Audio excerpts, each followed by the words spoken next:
Evening and welcome to another edition of the Magpie Circle podcast. I think it might be a bit of a lively one tonight after, well, there certainly wasn't an Easter resurrection, was there? But Stell and I will hopefully be trying to put a bit of a balanced perspective on things tonight. Thank you for all the views and observations you've already sent in post Cheltenham and Bradford. On to Harrogate on Saturday, final game of the season against Doncaster. Now, let me just give my two penneth as a fan. And I appreciate everybody's emotions are running very, very high at the moment, given that we've basically kissed good. I think mathematically it's conceivably possible, but look, automatics have gone. However, if you look back over previous seasons, 10 years or so, in the Football League, we've had very little flirtations with playoffs. We've been in the playoffs for 80 to 90% of this season. We're still in them. If Colchester drop a point, more or less gets us there. One win mathematically, by my reckoning, automatically gets us into the playoffs. Look, I appreciate, and I would have a lot of sympathy with the views of fans that we've had a fantastic opportunity to get automatic this year, and to an extent, given the way other results have panned out, there is an argument to say we've blown it. Yeah, but we're in a playoff, right? And that gives us a chance into League One, which is the objective of this season. And however badly you think we might be playing at the minute, however well other teams might be playing, we've seen how playoffs bring a different dynamic. Doncaster last year stormed into the playoffs, didn't go up when everyone thought they would. Crawley did. So I think to write our season off is massively, massively premature. Even, you think we're going to get in the playoffs. Oh, well, we'll get beat. No, there's a chance. There's a real chance that we can go up through the playoffs. A lot of the conversations we're having now about the manager or head coach, about the owners, about the recruitment, as we touched on last week, the time to judge that or make a more informed judgment, a review, an inquest, whatever you want to call it, is at the end of the season, whenever that may be. And hopefully it will be at Wembley. But I think we're kind of jumping the gun. No one knows, beauty of football, what the next result will bring. Did many of us really think we would lose to Cheltenham? I don't think so. So look, this is not me trying to sanitize a situation, but as a fan, there's a playoff campaign, I think, with 90% certainty looming on the horizon. That gives us a fantastic chance to go up. We had the Walsall fan on the other week, didn't we? Talking, about battle of the losers and all the rest of it, swap managers, all that. They're every bit as downcast as we are. And to be honest, they've probably got more right to be more downcast, given they were leading the table for I don't know how long. So look, for me, stick with it. Reviews, inquests, vitriol, criticism, all of those as any paying fan is entitled to make. But I think you see how the season pans out, because to be honest, we could still go up. You could have Jarvis crossing the ball for Whittaker. We're just talking about this with Stell, to score the winner at Wembley. Now, I'm not saying that's necessarily likely, but we're in a position where we can get to Wembley, and that will be a fantastic occasion. I'll read your thoughts in a minute. Stell, everyone's kind of jumping in feet first, and I understand the frustration and the sympathy. But if we look at this in a way, in a balanced and analytical way, is there any way you see us blowing, not even getting into the playoffs? No, in a simple answer, no. I think we're going to make the playoffs. The people would be in with 2 feet then, and possibly ourselves included, if we did blow the playoffs completely. But I think we get there. I'm like you. I think one win secures that. Teams there and thereabouts. Colchester play Salford this weekend. Grimsby have got Wimbledon on the last weekend. So there's still plenty of teams playing each other. So I don't think it's mathematically certain one win gets us there, but it's highly likely one win will possibly be enough. And you're right. The results have not been good enough. The form has not been good enough in recent weeks. But you have a look at the playoffs and the teams at the top of the table. You could say that about any of them.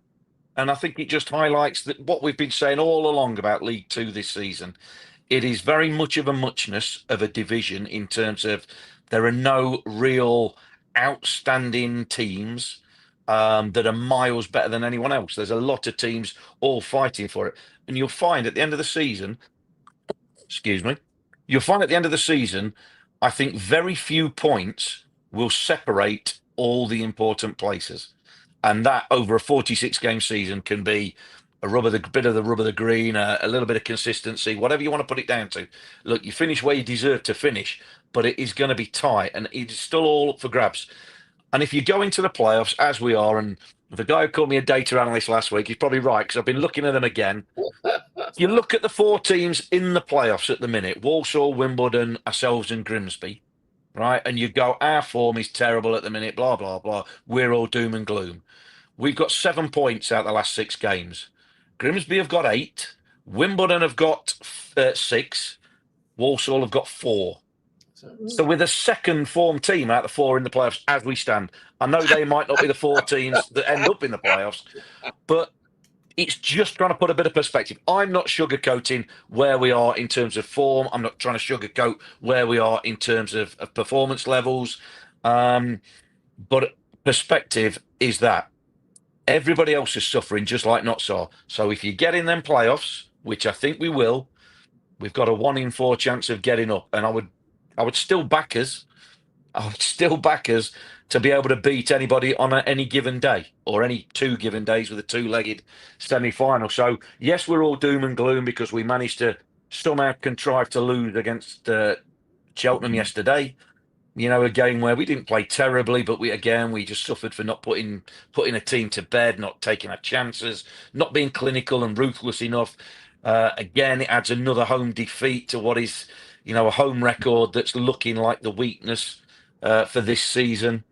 And that followed what was a good performance, a really dogged performance, good game up at Bradford against, a team that were sort of in form and gave as good as they got. So, look, we're all doom and gloom. Of course we are, because we all thought we should romp the league. Football doesn't work like that. I say we're only going back, is it 6, 7 seasons when Kevin Nolan had Notts in the playoffs the last time in League Two. And, we got done by Coventry, but nobody went into that thinking, we were definite certs. This is the next time. And I think sometimes we lose perspective that we've had 4 seasons of winning almost constantly in non-league football. This is a step up. You don't have a God-given right to win every week. This is a step up. And the fact that we're in the playoffs, and hopefully we'll cement a playoff place in with the next game, but certainly in the next 2, we're in there with a shout. We're in there with a shout of getting into League One, which was the what we were looking for all along. Has it been plain sailing? Of course it's not. This is not. It's never plain sailing. But the players have got to believe. They've got to believe, and they've got to go to Harrogate and get a result. And nobody can convince me that we're not good enough to go to Harrogate and get a result. Very good. Some opening comments there, and I've just been quickly scanning the message boards. We'll read them all out now. And thanks for being respectful. I appreciate emotions are running very high. That's like, football is about emotion. Whichever way you dress it up. And clearly, a lot of people have some quite strong views at the moment.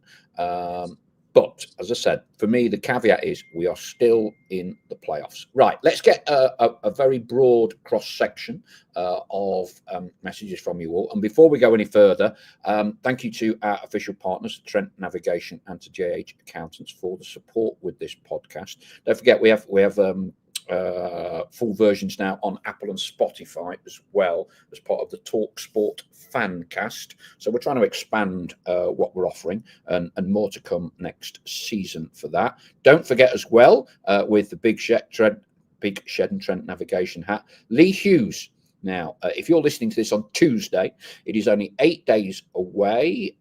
We've done a lot of tickets. There's still some left. The more the merrier to see Lee, talking to him today. We're hoping to have him on the show just for a few minutes next Monday. Have a chat a bit about Notts and Port Vale ahead of him coming Wednesday. You get your tickets from the Magpie Circle podcast.com or from Gigantic, where you got them last time.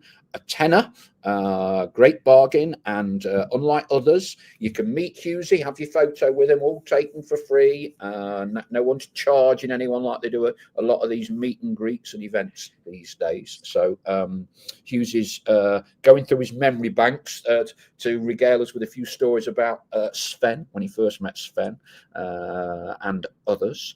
Stell will be with us as well, so that's Wednesday next week, 7 for 7:30 at the Trent Navigation. Tickets are £10. Make sure you get them. Right, let's get a cross-section of all the fans' views here and now. So Rich Hawksworth from his mansion in Marlow, anticipating a lively one tonight. I've traded my tin hat for full body armor, so I'm fully prepared. Hey, you don't get no criticism, Rich. I get it. All right, you're all right.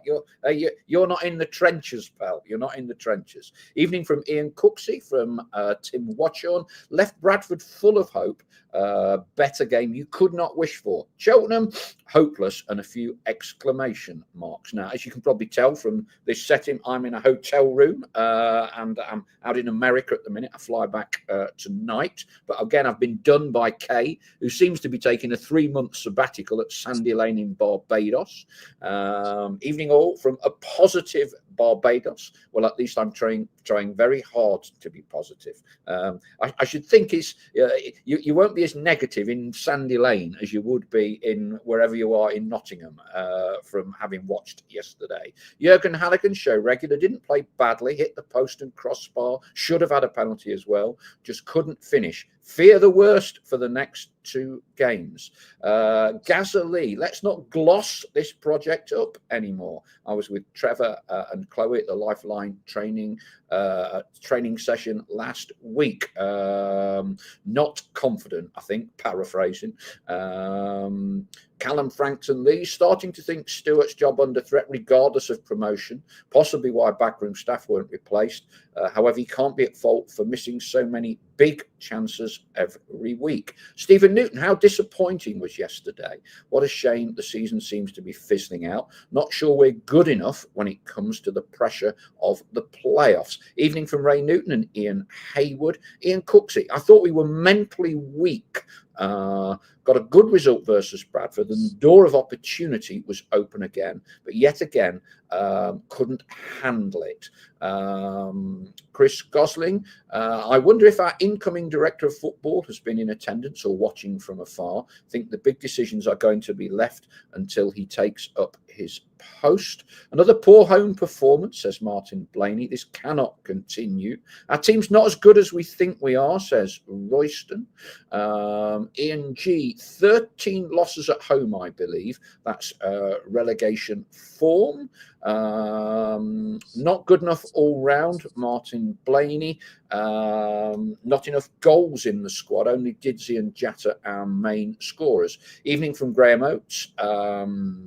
Ian Haywood. Even in all, I had a feeling that we were going to somehow lose against Cheltenham with the way the game was going first half. We only scored from their mistake. The flock is calling for a new captain.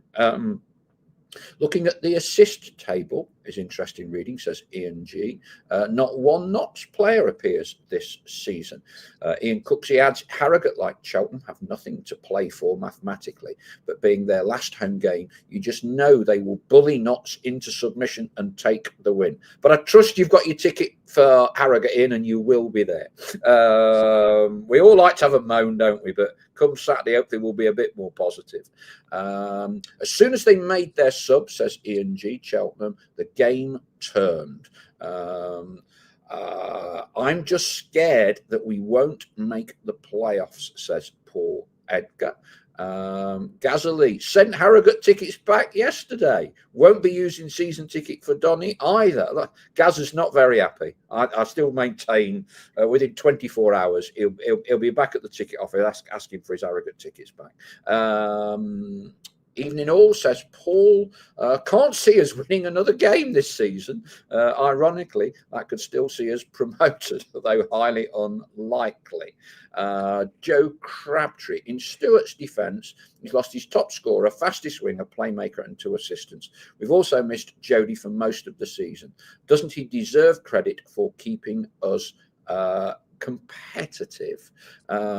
Rich Hawksworth. It's understandable that criticism of the manager follows given our situation.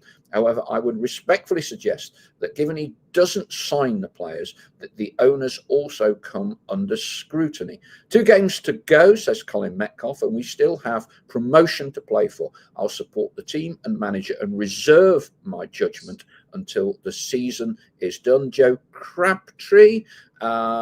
Let's reserve judgment till the end of the season. Supporter toxicity isn't going to help matters at all. I think that's pretty fair summation, Joe, there.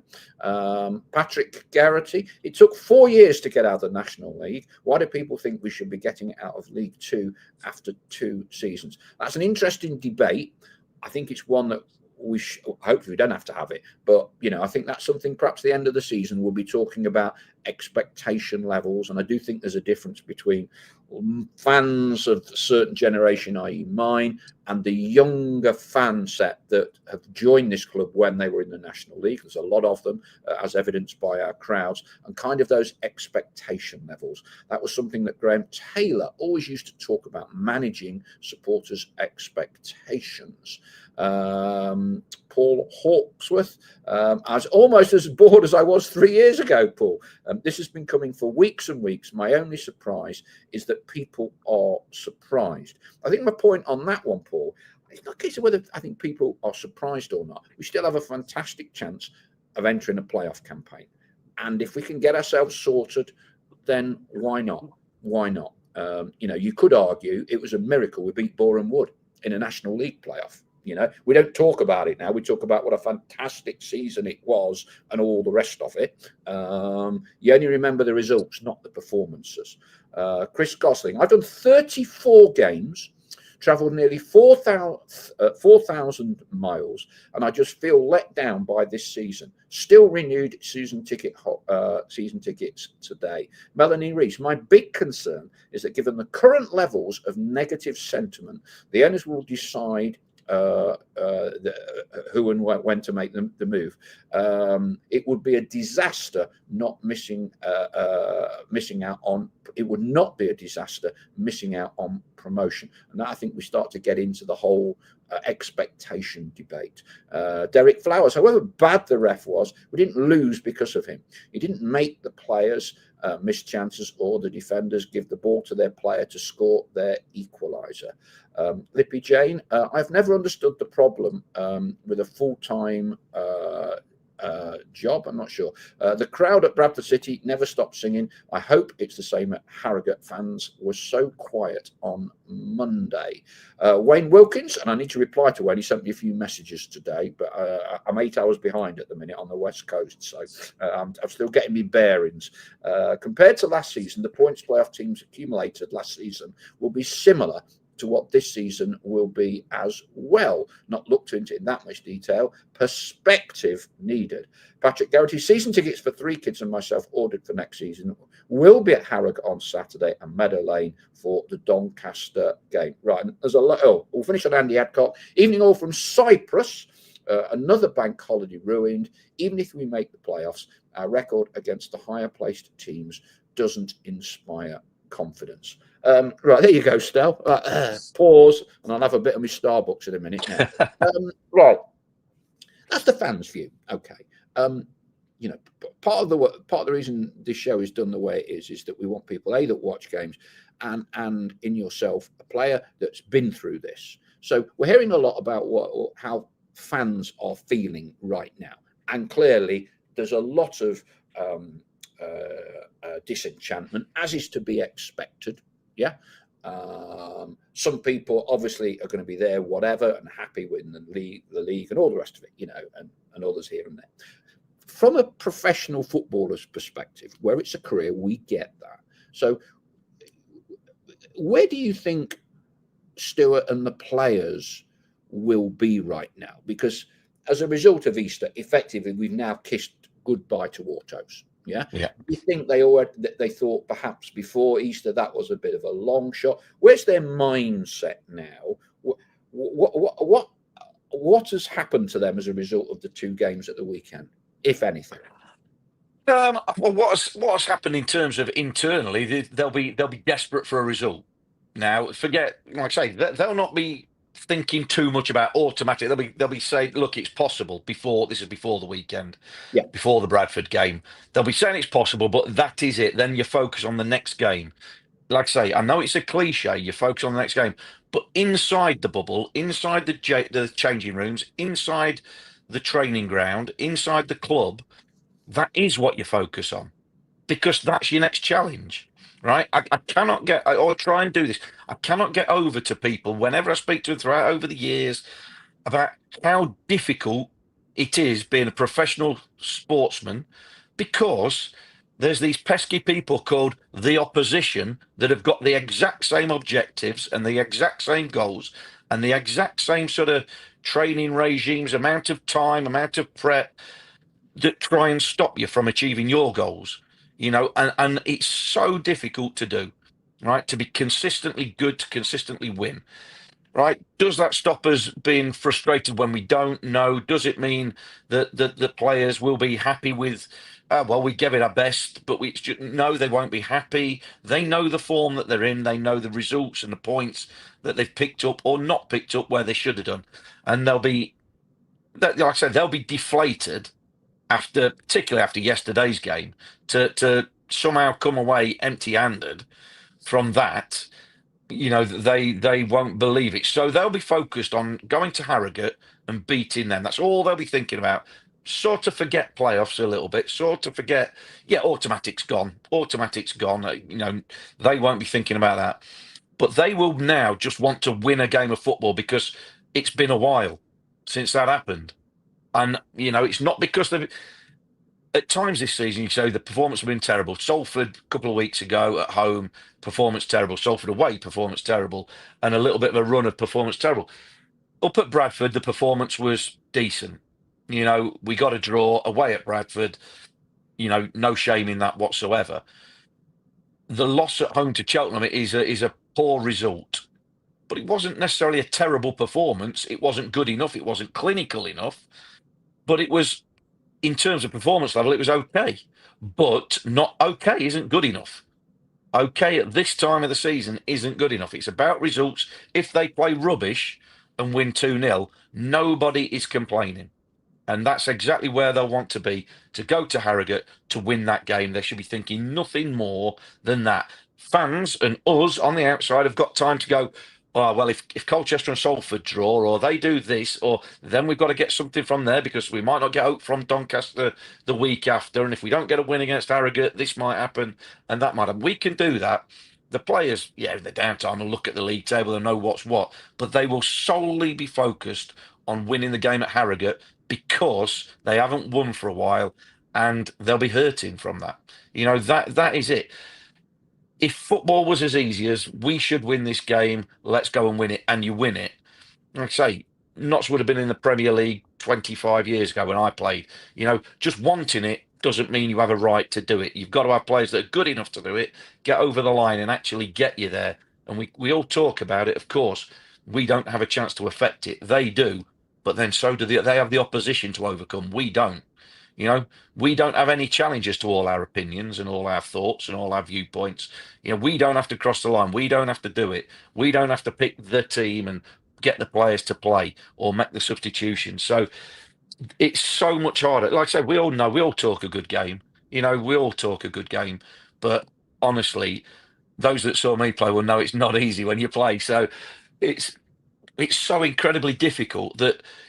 And I think whoever has said that about managing expectations, that is absolutely true. I do think there is an element of we've forgotten a little bit about league football, because we've had 4 years or so of winning most games, of beating the likes of Maidstone and Maidenhead, and with all due respect to them, you know, Ebbsfleet and teams like that, where, let's be honest, in the past we wouldn't have even entertained being in the same league as them. But because we've had success in that division, and worthy success, and we fought for 4 years to get out of it, nearly, and then got up. But League Two is harder because it's more professional. Like we've said, there's a fine line between the top and 10th. Anybody can beat anybody. So it's not easy. It gets harder and harder as you go up the divisions. And you have to temper expectation or the entitlement to win every game. If we had a squad that was the most expensive, if we had a squad that we all thought, do you know what, this squad's too good for this league, if we had a coach that everyone thinks he's way above this level, and we weren't automatic, then you'd go, what's happened? Something drastic's gone wrong. But I'm not sure we can say that with any real belief. We've got a good squad with loads of talent, but we've had injuries. We've got a good coach, but he's never been higher than this. We have got to temper expectations. We've been in the non-league for 4 years. So the fact that we're in the playoffs, whilst not what we wanted, it's also not a disaster. And like I say, we'll save the absolute judgment on the whole season until we find out what happens. But I say we are here with 2 games of the season to go, potentially 5 games left, and we are in with a good chance of getting promoted, which was the aim all along. So we can't be absolutely critical or too critical, because we're still in with that shout. Again, we'll do the criticism or the praise at the end of the season when we know what we're criticising and praising. But at the minute, we're still in there fighting. And the players, from a player's perspective, absolutely in there fighting. I know fans get frustrated. I know they might say it doesn't look like they're giving their all, or X, Y, and Z. But honestly, genuinely, we've got a chance of promotion. Now we've got to we've got to improve our form. Of course we have. We've got to take the chances when we create them. Of course we have. That's a given. We can all see that. But there is absolutely no reason, if we take them chances in the right games out of these 5, we could be promoted. We could be a League One team next year. And again, we've mentioned before, that then sparks the debate, well, are we better off staying in League Two because we'll struggle at League One level? You sort of damned if you do, damned if you don't sometimes. You want success, but when you've got half a chance of it, it's like, oh, do we really want success? Because we'll get battered in League One, or we've got to improve, or we've not got a good enough squad, or whatever. And I will always say, there's no point playing the game professionally if you're not trying to win. If you don't want to win and get as high as possible, we'll worry about League One as and when we get into League One. And I'm sure the club will as well. So you don't get too far ahead of yourself. But look, we've got a chance. I'm not saying that this season has been absolutely flawless, because obviously it hasn't. But it is not as easy as we all want it to be. We think we should turn up and we've got a right to win. Yes, we should win some of the games that we haven't. Yes, I will question the sort of what we lost 4 out of the last 6 home games. That is, there's room for criticism there. Of course there is. But there's also room for praise throughout the season. Otherwise, we wouldn't be where we are. So, look, a lot can happen. We've got 5 games. We want everybody behind. And I know the fans will absolutely fall into line despite the criticisms, despite the anger and the emotion and the frustration, because that's what it is. It's emotive, we've said before. The fans will do their bit. And we have got to put a trust and belief in the players to do their bit. And if they don't, then when the day of judgment comes, we'll all pass our own verdicts on them. But at the minute, we're in there fighting. We've got a great chance of the playoffs. And if you get in the playoffs, that ain't the sign of a bad season, and you've got a chance of promotion. So ultimately, there's still a chance of achieving the aim that we set out 44 games ago. Very good. And just, if you like, squaring away that managing expectations. It was Graham Taylor that told me this about 30 odd years ago, and it's true then as it is today, and it's the same at every football club. I think part of the challenge the club faces at the minute, Stallard, I think part of the frustration whereby some fans are saying, playoffs, really disappointed, great chance, we should be in the automatics, is because if you park the fact it's only the second season back in the National League, we've got the second highest fan base, crowds in the league. I think everybody would say the club is at its most stable financially. It has been, I would say, probably since Derek Pavis was here. So you're talking 20 years, more. I think Derek sold it about 2002, 2003. So you look at the club being its most financially stable and sustainable, if your judgment of sustainability is the owners can afford to run the club in the way that they choose to and have got the money. So there's two big things that raise expectations. There's a reasonable budget. Yeah, they've not done a Wrexham or I think even a Stockport, possibly even a Mansfield. We know that Mansfield pay a lot of money. But nevertheless, it's a decent budget with decent players. And I think it becomes an age group thing. Certainly, probably fans that would remember the club playing in the top two divisions of English football are kind of thinking, well, we've got them things. We've not had them for 20 years. We should be doing better than sixth, or we should be doing better than that. Bradford have had terrible issues with their ownership, haven't they? But they've kind of gone down the route of getting an experienced manager in, and that's kind of absolved a lot of the criticism towards the Bradford ownership. Start of the season, they wanted him out. It was a really toxic atmosphere. And if you then on the other side of the fence, you've got the younger, newer breed of Notts fans, many of whom started coming down in the National League. So to them, us in League Two plus, that's fine, no problems, fantastic. But I do think there's an element of the fan base saying, well, we've got all these things in place. We've got the nest, we've done this, we've done that, we've got the money, the brothers have a lot of family wealth. For us, piddling around in sixth ain't really cutting it in a year when then unquestionably there's been a fantastic opportunity to go up. No Wrexham, no Stockport, Mansfield, and we've said it time and again, still on the show. Yep. Those three teams finished top three in this division by 15 points this year. If they don't mean that, they would, all of us, all the others, Bradford, Doncaster, would all be looking at 4th, 5th, 6th, 7th, 8th, 9th, 10th. So I think that squaring it away is the frustration of a lot of people. No, I absolutely sort of agree with that. Like I say, for me, making a case of us not being so doom and gloom, I'm also not saying, do you know what, this season has been an absolute roaring success. Yeah. It's balanced. It is balanced. Like I say, come the end of the season, when we know where we are, there'll be things I'll be critical of. There'll be things I'll go, do you know what, that was good. We forget, we get so swayed by our emotions sometimes. You lose sight of where you actually really are in the scheme of things. And like I say, all you've got to do is look at that form table over the last 6 games for them teams in the playoffs at the minute, or the teams just outside the playoffs who potentially could get into the playoffs. And they're all in very, very, very similar form. So with the conversation and the feelings and the emotions that we're all having, read that into every other team that's just about there. And it's this time of the season. And think back previous seasons where you have these emotions, you have these doubts, and everybody, you always fear the worst, don't you, for your own club, because you care so much, you want it so much, but you don't let yourself get carried away with it. So you self sabotage, if you like. Oh, we'll never win the playoffs, we never do well in this, we never do that.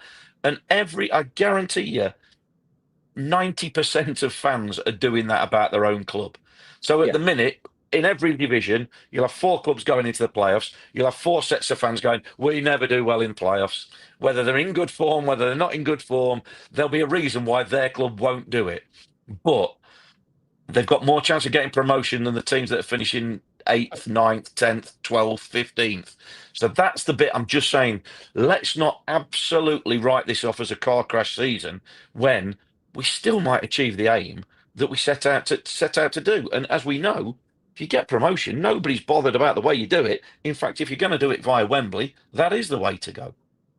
Yeah, agreed. Okay, let's get some more thoughts and messages. AD Clark, show regular. While there is still a chance, keep the faith. Stuart is giving his all, had a difficult season. Hopefully, he will get us over the line. And for me, yeah, absolutely, AD. It's about getting over the line. It doesn't matter how you do it, just get over the line. 21 home points, says Wayne Birch, dropped since Christmas isn't good enough. And there has been a bit of a debate on the board about playoffs and home and away.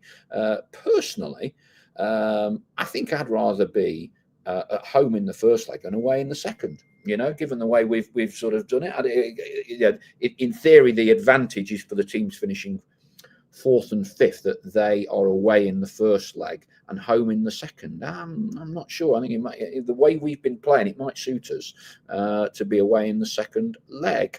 Royston asked, "What does Stell do in the it says off season? He opens the batting somewhere or other. He's a left-hander, believe it or not. He'll tell us all about that in a minute. But hey, let's hope the season ain't over till whenever that May bank holiday weekend is. I think we're a month. Well, the League Two playoff final is a bank holiday Monday, isn't it? I believe. I think so. Yeah. Ian G, without Didsey and Abbott, our season would be over by now. A 37 and 19-year-old prop up our side, but it don't matter. We've got them as opposed to not having them, isn't it? So different ways, different means. Steve Jones, and to back up your point, Steve, the Walsall fan that dials into us, you're in a better place than us. We don't look even we don't slightly look like winning a game. We shouldn't have even had to get out of second gear to beat Harrogate and Newport. PJ Defiance, evening all, I'm 50-50 about buying a season ticket for next year. This will be my first time being back at Meadow Lane since the last game against Bury in 2006. Chris Gosling, football has evolved again. Most teams have abandoned a back three. We're going into football tactics now. Think next season need to start by basing it on a back four would suit our current squad much better. That debate seems to have died away a bit. We've all banged on about a back four, but I'm not sure it's happening. I'm not sure it's happening in the way the diktat of the club is to play their football. Dale Pike, I couldn't decide whether Cheltenham were playing rugby league or union against Notts yesterday, but they got 3 points. That's all that really matters. Evening again from Paul, says Lee Atkins. Gary Phillips, I've given up on this season. Don't give up, Gary. Don't give up. We played well on Monday, but things just didn't go our way. Missed chances and individual errors are costing us goals. PJ Defiance, if we did get promoted, we would need to spend better. That's a big if. If we get promoted, recruitment would be key. Jurgen Halligan, Harrogate haven't lost at home since early January, winning 6 out of the last 10 home games. Lee Atkins, fans need excitement. Playing the way we do, we very rarely get that excitement. Our style has to change. The owners need to leave the style and what players are needed to a manager, not a coach. Paul says, if Doncaster need to win the last game to be champions, will the trophy be presented to them at Meadow Lane if they win? The number of teams, before you did some of the commentary stuff, that have won a promotion or whatever on the last day of the season at Meadow Lane is unbelievable. Brighton were game crowned champions at us when Martin Allen was here, I think, with Gus Poyet. Portsmouth got promoted, didn't they? Here as well. Luton, I remember celebrating on the pitch. Yeah, it's happened. It's remarkable, really. What else have we got? David Brock, we would have been 9+ points better off this season if we'd had competent match officials. No one is vocal enough in the team to complain. We need a Paul Mullen up front to type player to register the complaints with the ref. Are we too nice still? That's something that's cropped up, and I think you said that is one of the ultimate criticisms for a football team, isn't it? Yeah, I think there's times you can level that at us. Yes, so yeah, there's plenty of room for improvement all over. That's why we're a League Two team, not a Premier League team. There's plenty of room for improvement. The fact of being in League Two, everybody's players have got deficiencies in some areas. As much as we want them all to be the complete rounded player, technically, mentally, physically, it just doesn't happen. That is the bit. It's just minimizing your weaknesses and maximizing your strengths, and getting everyone to play together. Yeah, look, we are a little bit nice, I think, at times. I think there is, but you could always level that at any team, because until you're the ultimate ruthless team, there's always room for improvement. That's why the players train every day of the week or 4 days a week. Because if they were complete article, there'd be very little point in actually training, really. You'd just be ticking over. So there's always room for improvement. They're always striving to improve. But yeah, that is one area I would say we are a little bit nice. I know there's been a bit of criticism pointed at Matt Palmer as skipper. He's not particularly vocal. He's not remonstrative as a skipper. And you sort of go, okay, fair enough. That's not his captaincy style, but that doesn't stop other people on the team doing that and being that. You don't need an armband to go. Do you know what? I'm going to shout, organise, scream, yell, whatever they want to do, encourage. Lead by example, however it is. So it's the old adage, isn't it? You want 11 captains on the pitch, but ultimately you want 11 players on the pitch who've got the ability to get you to where you want to get to, and that is promotion. And we're not quite there at the minute, room for improvement, but we're also not failing disastrously. We're in with a shout, and these last few games will really show us where this season goes, and could obviously define a few opinions on individuals and the group as a collective. And that's right from Stuart, and questions about his job, obviously, which are being asked anyway, but will come in the summer, will come when the season's ended, where we know where we are, and that will go down to players' contracts, and contract situations. I mean, Didsey, his contract is up, I think, in the summer. No news there on that, and there'll be other players, plenty of other players whose contracts are to be decided.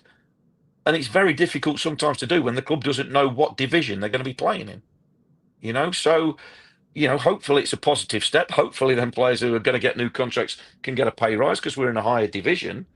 But, there's a lot riding on these last, I want to stop myself from saying last 2 games, because that means the season ends. These last 5 games, I want to say, there's a hell of a lot riding on it. And so that's why I'm being cautious, if you like, in terms of nailing an opinion to the mast in terms of how this season has been, because, like I say, the day of judgment depends. The whole of the season depends on these last 5 games. Yeah, and you've enunciated it perfectly, and I know there's a lot of people making a lot of comments about change of head coach, those sorts of things, and I shy away from this on this program because, look, it's premature. I know West Brom have removed Tony Mowbray. Quite a few have been posting messages about that. But for me, look, it is not even a decision to be made about Stuart until the end of the season, when we all hope it will be at Wembley. So I think these things are premature. It's very easy to have egg on face. A lot of people, and I have views the same as all the other fans, about, let us say, January transfer window. But if those players, if Traore scores a 95th minute winner at Wembley in the playoff final, right, it bounces off his shin from 2 yards, we will all hail him as a messiah and a fantastic signing in January. And ultimately, the January transfer window was about maximising our chances of going up. And at the minute, everything's possible. And that's kind of why we're not necessarily having the kind of knee-jerk, shock-jock debate that it's very easy to have at this stage of the season, because we judge it on the last game. So it's trying to take a bit more of a balanced and respectful take on where we are. Now, one thing I think that is worthy of your insight, Stel, from a considered perspective, unquestionably home form has been poor. There's no 2 ways about it. Our results have not been good enough, and that's why we're not in the automatics. Um, and it does appear for a lot of the games and a lot of the defeats, it follow or drop points. It follows a not dissimilar pattern whereby we start well. We play the ball around 93% possession, whatever it is. We create close cut chances. We score one goal, whatever it is. But MK Dons is a very rarity where we win at a canter. And gradually, as the game progresses, certainly in those stages of the second half, we seem to retreat. The opposition seems to become emboldened and they nick late goals. And often, this is where people, I think, query fitness of our players. The away team at Meadow Lane often finishes the game stronger than we do, which, given we've had the ball for a large proportion of the early stages of the game, seems a bit odd. And Cheltenham was an absolute classic scenario of a snapshot of our home season, wasn't it? I mean, I know you can't explain it, but what are your thoughts about that kind of pattern of home games this season, which doesn't seem, it seems to have got worse rather than better as the season's progressed? Yeah, absolutely. I can't disagree with much you've said there. What I will say, it'll frustrate Stuart and everybody, all the players, as much as it frustrates all of us, because you want your home ground. We all know the home advantage. You know, it's your familiar surroundings. The pitch is watered to be how we want it to be able to zip in and pass. You're used to it. They train on it. They play on it regularly. You know, you're used to the dimensions, the feel of it, the bounce of the ball, you know, everything. There's no excuses really. Certainly not for the downturn in results over what the last 7 or 8 or 9 sort of home games. You know, yes, it's been a bit of a pattern all season. I don't put it down to fitness. You know, that when you're saying like, you know, and I agree, there's been numerous games where it looks like the away team is actually finishing stronger than us. Yeah.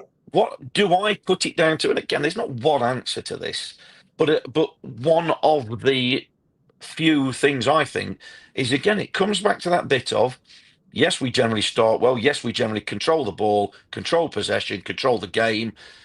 And quite often we get our noses in front, right? Yeah. We score the first goal.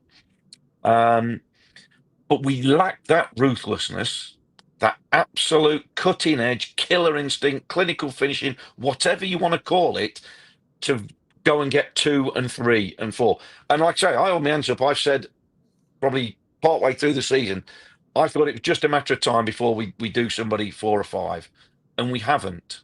So maybe that's me misjudging the players. Maybe the players aren't as good as I gave them credit for, thought they were, and thought they were going to really, you know, put their foot on somebody's throat and really squeeze the life out of them and go and put them to the sword, because they haven't done that. MK Dons 3-0, 3 games ago at home was about the closest we've got to it. So I think we start well. We control the game. We don't give ourselves. I say Cheltenham's a perfect example, as you said. We don't go and get that second goal. We don't give ourselves breathing space. Cheltenham had no shots in the first half. Didn't trouble Alex Bass at all. You know, he caught a couple of crosses, and that was about it. So then the opposition going after, they're chasing the game, or they're behind. They know they've got to come out and do something different.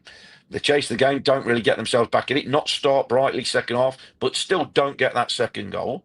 Don't give themselves breathing space for the game to get stretched. Then the opposition go, right, that's 25 minutes, that's 30 minutes. Time to make changes, time to gamble, time to maybe make a substitution or two, time to go a little bit more gung-ho. And all of a sudden, it seems that's what Notts at times have struggled with.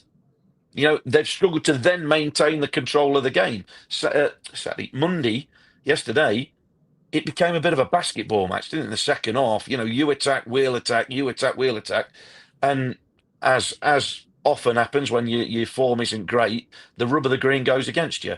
You know, Jacob Beddoe, who I think has been probably, if not the most consistent player this season, one of them, all of a sudden he has 2 headers that define the game. You know, one in his own penalty area and one where he hits the post at the other end. And like I say, that in a nutshell is the difference. That yes, it might look like the opposition are fitter. I don't think it's a fitness issue.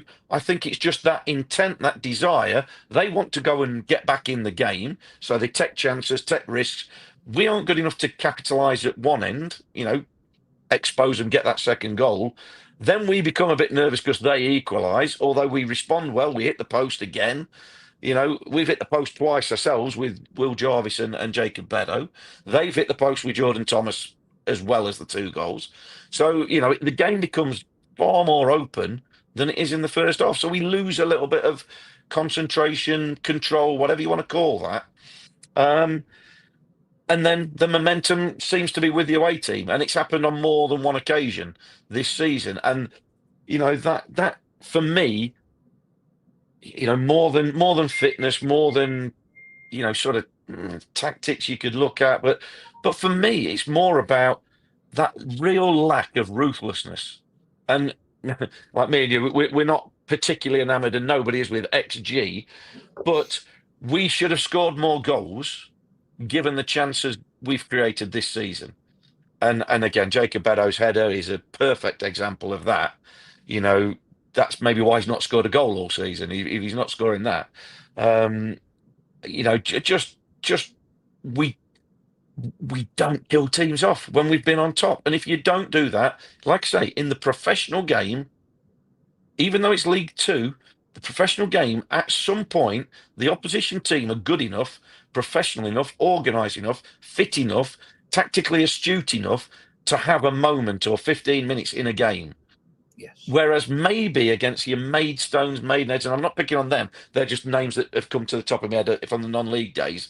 You're so totally in control because the gap between the teams is so vast that they're not going to have 15 minutes against you. But in League Two, in the professional game, every team will have their spells. And if you can't withstand it at one end and you can't put them to bed at the other, then you create games like we've had on too many occasions at home.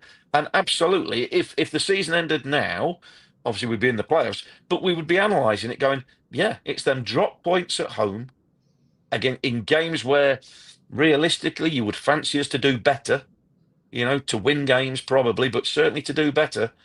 That's the area that we're really going to analyse and say, why is it? And for me, like I say, it's just that lack of real cutting edge, real nastiness in front of goal to go and win games and win them convincingly.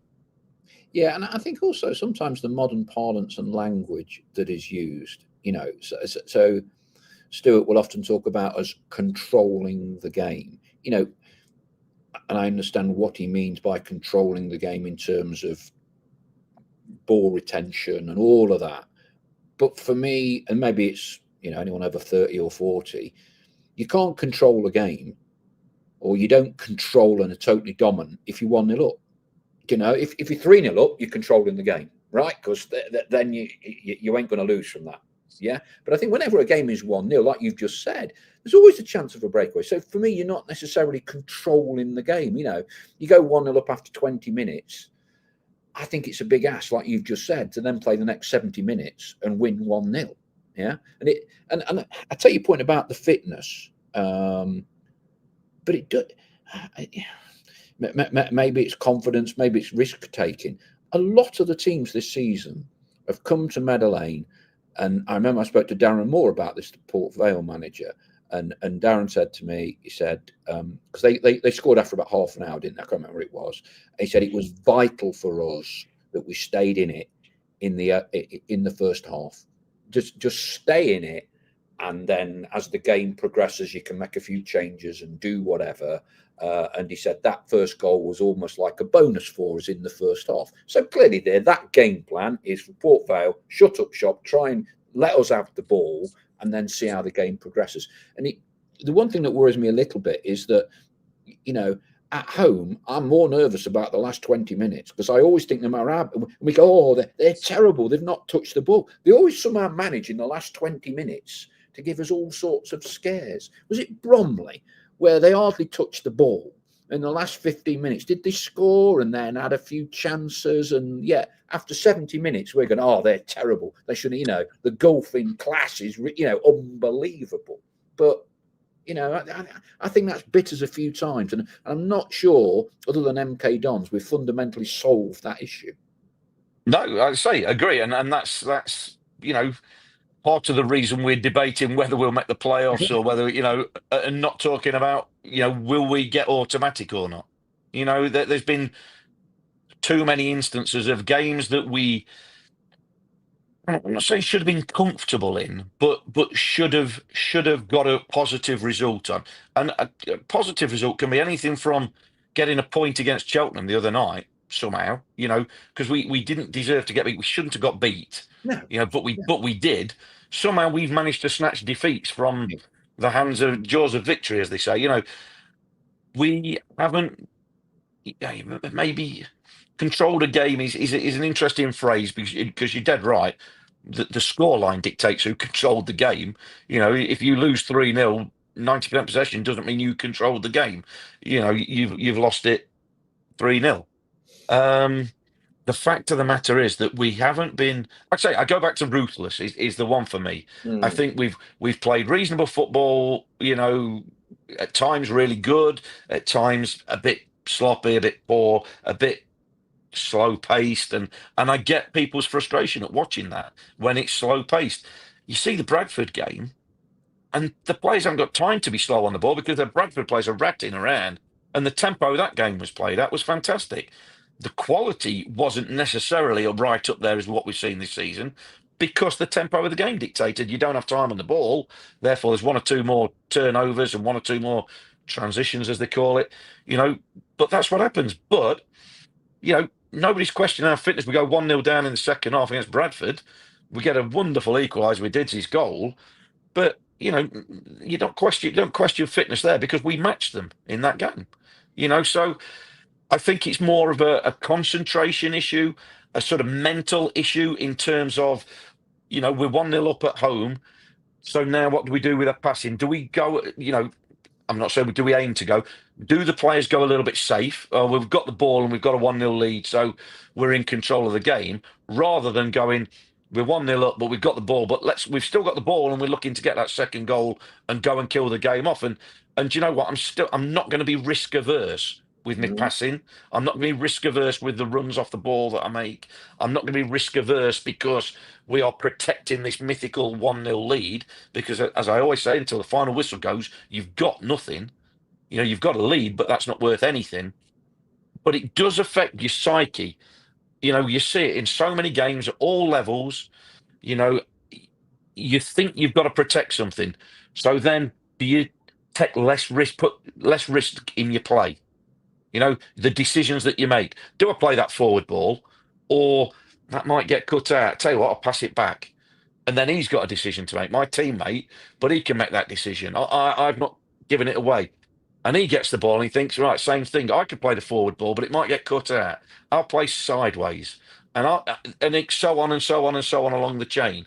And all of a sudden, as we've seen this season at times, we go very sideways, very backwards, without then having an end product, without a reason. And again, I've got to be careful because there are times when you do want to go side. You've got to go. So you can't always go forward. It's just not possible. So you do have to go sideways and probe and wait for the space and try and drag your opponents around to create space. But at times, this season, on lots of occasions, because it's League Two football, we go sideways and backwards too easy as a first option. And maybe that's because the mindset is maybe we've got a 1-0 lead. Maybe we've got something to protect. You look at somebody like a David McGoldrick, and we can hold him up as a shining light, in most games, can't you, for his ability and things that he sees and he's aware of, and he's got ability that most players at this level don't have. We're 1-0 up the other day, and he's producing a Panenka pass down the left-hand channel because it was almost like the Olays were coming out, and that's not a criticism of him for doing it. He'd just nearly been kicked. He'd done the lad, and it was the way of passing, and he kept the ball. So to him, it's like, yeah, we can relax, lads, relax, believe how good we are, believe it and play, and we're going to go and get a goal. We're entertaining, but we're going to go and get another goal. We're going to believe it. Don't worry about being ahead. Let's go and win the game. Let's go and get the next goal. And sometimes I wonder whether we just become a bit protective and a bit safe in our play and a bit I don't want to say pointless, but not really having an absolute spearhead of where we wanting to go with the ball at times. Urgency. Good word. That's a good word that I was struggling for. Yeah, potentially. Yeah, Yeah. yeah, potentially the urgency. There are, again, I remember an incident. I think it was Kellen Gordon was stood on the ball. I think it was in the first half, stood on the ball and waiting for options. But the problem, which is fine because he's keeping the ball, he's waiting for somebody to move. But the perception for the Notts fans when you're at home, unfortunately, you have to make a bit of the running. And the Yes, exactly. perception was, and you could hear the groans, sort of like, "Come on!" And he sort of stood on the ball and going, I get it. I get it. You're not wanting to force it, and you don't want them to force it. Don't just pass it if it's not on. But the perception from the fans then is that, oh, they don't look bothered. They don't look like they're trying. They don't look like they're really in a hurry. There's no urgency, as you said. And at times, you've just got to create that yourself. You know, you've got to read the room almost, read the crowd, read the situation. Again, I'm not saying force a pass, just belt it forward because that's what the fans want, but you've got to be perceptive as players, and play the situation, if you like, as well as obviously the tactics and the way you're structured to play as a team. One phrase that Stuart uses quite a lot is we're a process driven. Yeah. I mean, question, and people sometimes talk about emotion in the game. I mean, do you think we're too process driven or not? Well, I mean, it's almost impossible to say.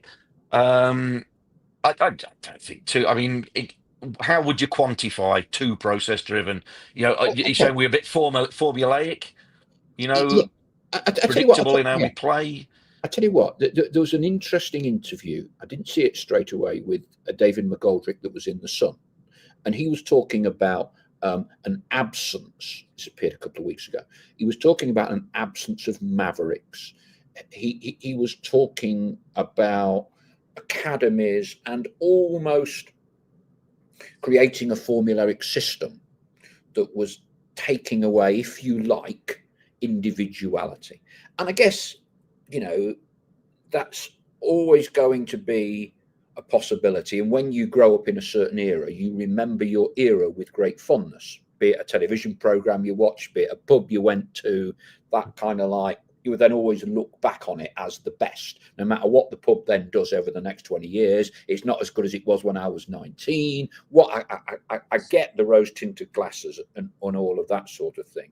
But I did think it was an interesting comment from Didsey, and the fact that you then just mentioned that anecdote about doing the Panenka and all the rest of it.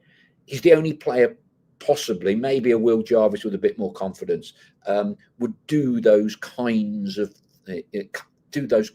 things. And that's kind of why I was just saying, are we too process driven? We know that Notts have a certain mantra and methodology of approach. It's always a balance, isn't it? Of course it is, yeah, and we are process driven. I think football in general is more process. It's more formulaic.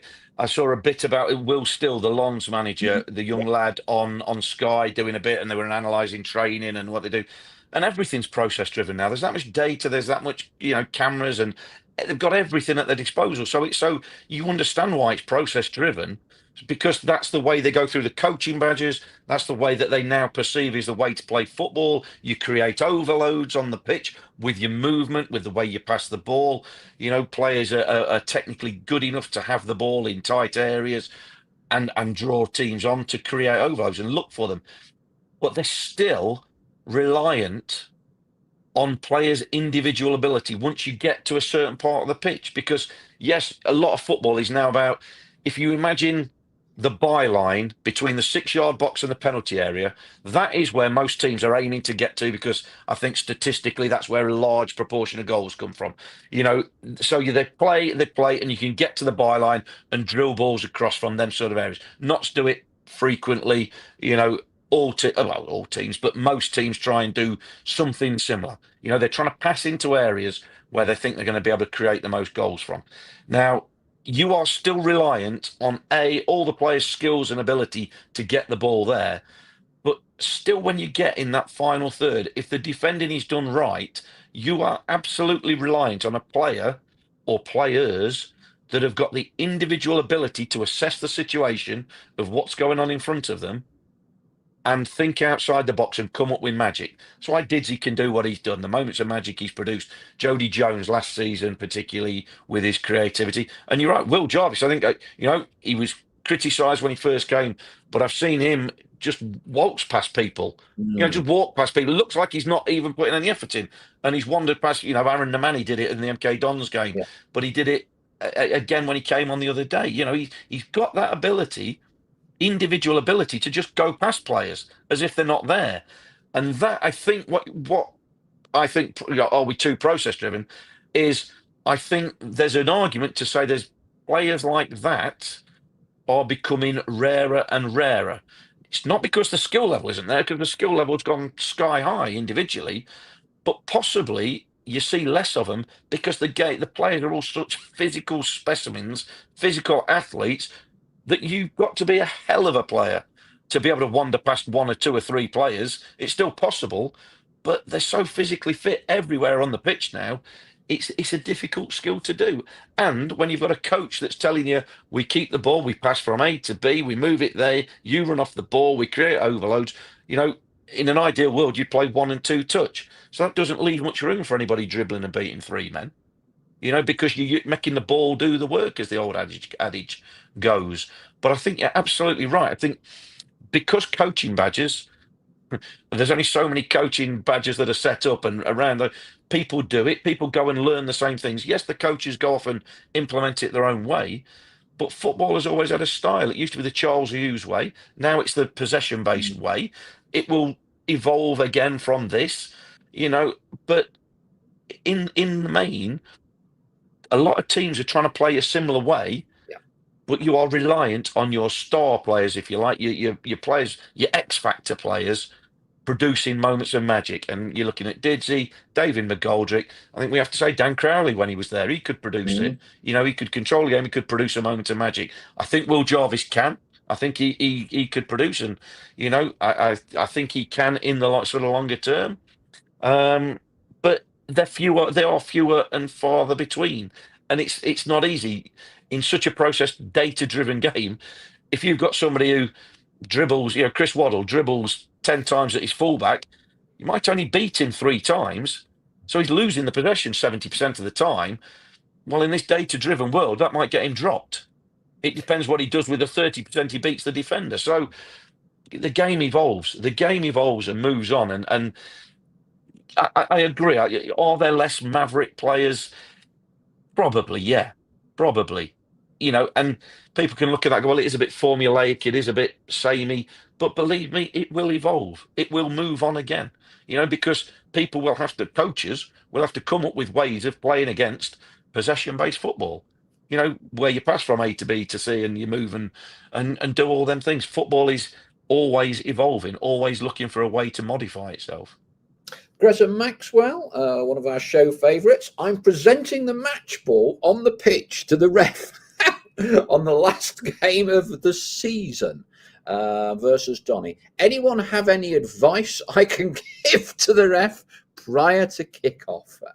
Anyway, we're still in the playoff mix.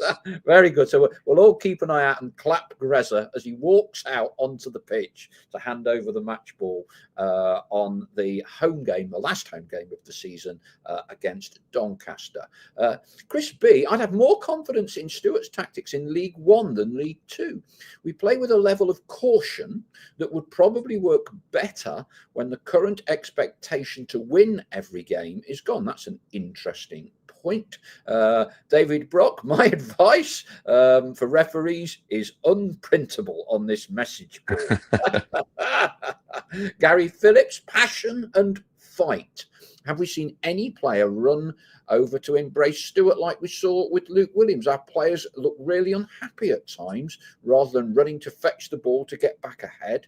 They mostly look happy to go through the motions. I'm not sure that's correct, but perception and everything else. I must admit, I did quite like Alassanya's celebration going into sitting down with the fans in the family stand. I thought that was quite good. Gazali, the passion and fight was definitely there at Valley Parade. Back at the lane, not looking so good at the minute. Greza Maxwell, Stell to give the motivational speeches in the playoff final against Poundland Stadium FC brackets Walsall. Definitely missing Dan Crowley type as a playmaker, says Duncan Comrie. What else have we got? Charlie Capewell. Hi, Paul. Not sure if anyone's mentioned this yet, but if we do get to the playoff final, there will be VAR. Will there? Right. Okay. That'd be interesting, wouldn't it? I'm sure we'll complain about VAR if it didn't go our way. Chris Gosling, I agree that we are too process-driven. It's all about pre-rehearsed pattern of play, and no one other than Didsey seems to be given autonomy, or I think possibly will take autonomous decisions to go off script. Ian Cooksey Didsey was right. Today's players are like robots, not just ours, but most. This was the argument with Southgate, England. Pythagoras, did you notice Jatta stands behind the last defender on Knott's goal kicks, and rather going long, we go short? Well, obviously they've got that long one that he scored from once or twice this season. Fine leg. This is my 68th year of watching Notts. Well done.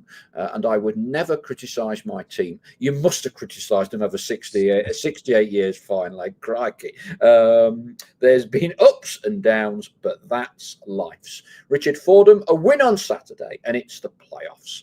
Then use the Doncaster game to practice for those playoffs. We need to be away in the second leg, though, as we're better away. And that would be my view. But, you know, as Stell says, one game at a time. Let's nail down the playoffs.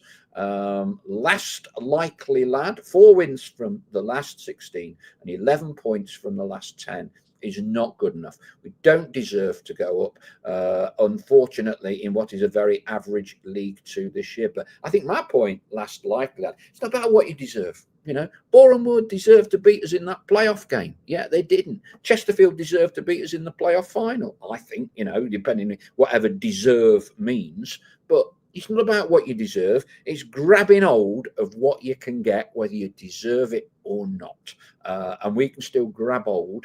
Firstly, a playoff semi-final victory and a playoff. Whether you think that's going to happen, don't matter, but hang in there. You never quite know. Ian G, our friends over the river have adapted to counter possession. 2 fast wingers and a target man. Indeed, yeah, I think Forest have got the lowest ball retention possession stats in the Premier League. Unbelievable, really. But as I said, more than one way. Robert Cretan says it feels that we've had a poor season given the expectations of the season start. But taking a pragmatic view, we're in a promising playoff position and many other clubs in this division would be envious. Gazali, it'll be Wimbledon in the playoffs and more rail strikes. We'll see, Gaza. We'll take that right now. Stell, I've got to get a plane shortly. Thank you very much indeed, as always. Will you be there on Saturday? Yeah, absolutely. I'll be there. Yes, obviously, if we can get past traffic, it's the Harrogate show, isn't it? Harrogate Fair or something. That's why we're kicking off at 1 o'clock. That's why it's a 1 o'clock kickoff. Apparently, yeah, we've been told. I don't know whether it's a hotbed for trouble. That is at Harrogate. Yeah, so we'll be leaving in plenty of time. But yeah, I'll be there, and like I say, hopefully we get the win that will pretty much all but secure us that playoff berth. Yeah. Yeah, and I think it then if you get the result Saturday, it dampens everything down, and you've then basically got 2 weeks of preparing for a playoff game and getting your heads around it and all the rest of it. So I would, in a funny way, be more confident at Harrogate than I was. I think I said to you before I went away, I was more nervous about Cheltenham at home than I was about Bradford away, in a funny way. But yeah, I should be up on the train going up from Newark. I know a lot of Notts fans use the train now. It's good to see so many of the train. I think we've sold out of our allocation up there. So, well, Mr. Bolland, your mate, and is a good guy, Paul Bolland. Didn't he cover Harrogate for one of the? He does for most of the game, so I'll have to drop him a message. I don't know. I've not messaged him yet to see whether he'll be there, but always good to catch up with Bolly. He speaks sense as well. He'll give us the inside rub on how Harrogate have been lately. But yeah, like I say, big game. We said, I don't know when we said it's going to come down to the last game, isn't it, against Doncaster? And we're 2 games away, and it very well might do. So, look, all to play for. Yes, we know it's a bit doom and gloom at the minute because of the form, but as we know in League Two, it can change without any hint of, giving you any clue it's going to change. So, a win Saturday, and hopefully next Monday's podcast is a slightly more upbeat one. Indeed. So thank you very much for all your participation tonight. Thank you for being respectful, as always, on the message boards. Back next week. Busy week next week. Lee Hughes next Wednesday. Those of you who've not got your tickets, only a tenner. You get your photo with Hughesy, and we'll lay it all on for you. And usually we'll give you some great stories about the late Sven-Göran Eriksson, promotion season at Notts, and all the other shenanigans going on with Paul Ince and Alex Ray. There's a good few stories he'll be telling there.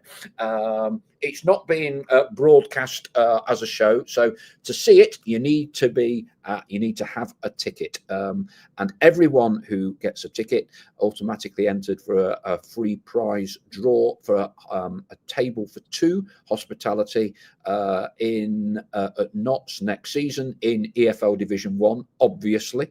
So get yourself sorted. You know where to get those tickets. Me and Stell next Wednesday. For now, that's it. I'm going to head off onto a transatlantic plane and get back to Nottingham. Thank you all for your participation as always. Stell, thank you. Yeah, pleasure, Paul. Yeah, have a good week, everybody, and like I say, get them nails ready to be bitten. It's coming to the end of a season. Here's the 3 points on Saturday. Cheers for now. Bye-bye. Cheers.